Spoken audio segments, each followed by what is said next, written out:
We are the people of the United Kingdom. Some of us are tall, some of us are small.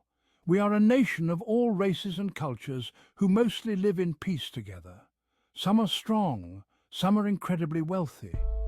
Some might not have much money, family or strength at all. But we care about our nation, about its people of all races, colours, religions and cultures. For centuries, Britain struggled and fought its own wars through history to establish a monarchy, borders, overcoming the era of slavery and giving all people of the United Kingdom equal rights, regardless of who we are or which nation we arrived from.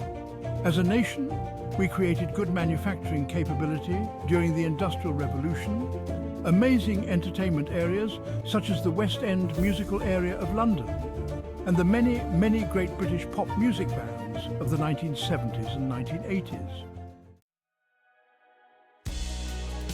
Being British can mean so much. To some people, British is seen as white only, but there are many other British people, the Asian or Black British, British of European heritage or dual nationality British. But there is one thing which we cannot accept in any nation, and it is the one true issue to overcome. And that is the rising gang violence across so many countries and towns and cities.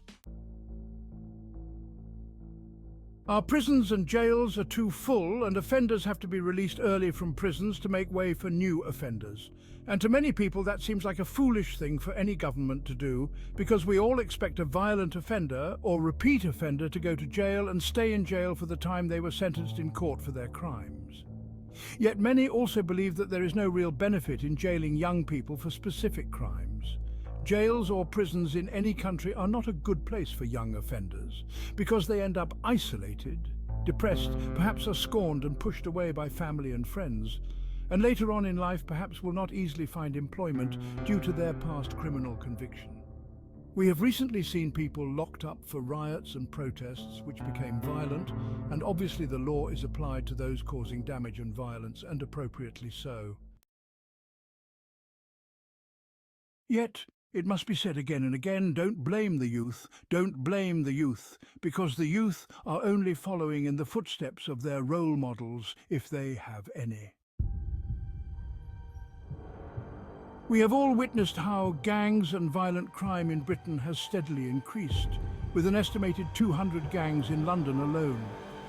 And with each generation we see the level of lawlessness increase within those gang areas.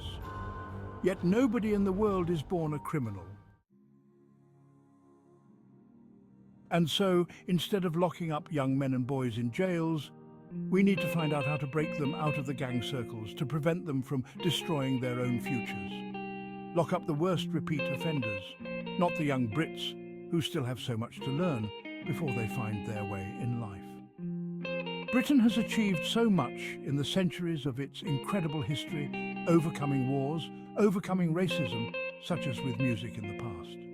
Bands such as The Specials and their song Embarrassed by You, Ghost Town and Do Nothing underline just how powerful the message to overcome such problems in UK society actually is, and why the power of the people and the voice of the nation is something that has succeeded in creating change in the past and should be expected from time to time. We should encourage non-violent discussion, peaceful and respectful debate to let our government know that we are all genuinely concerned about the security of our nation, where it is headed from this point in time, and how to steer young people away from trouble before it really is too late.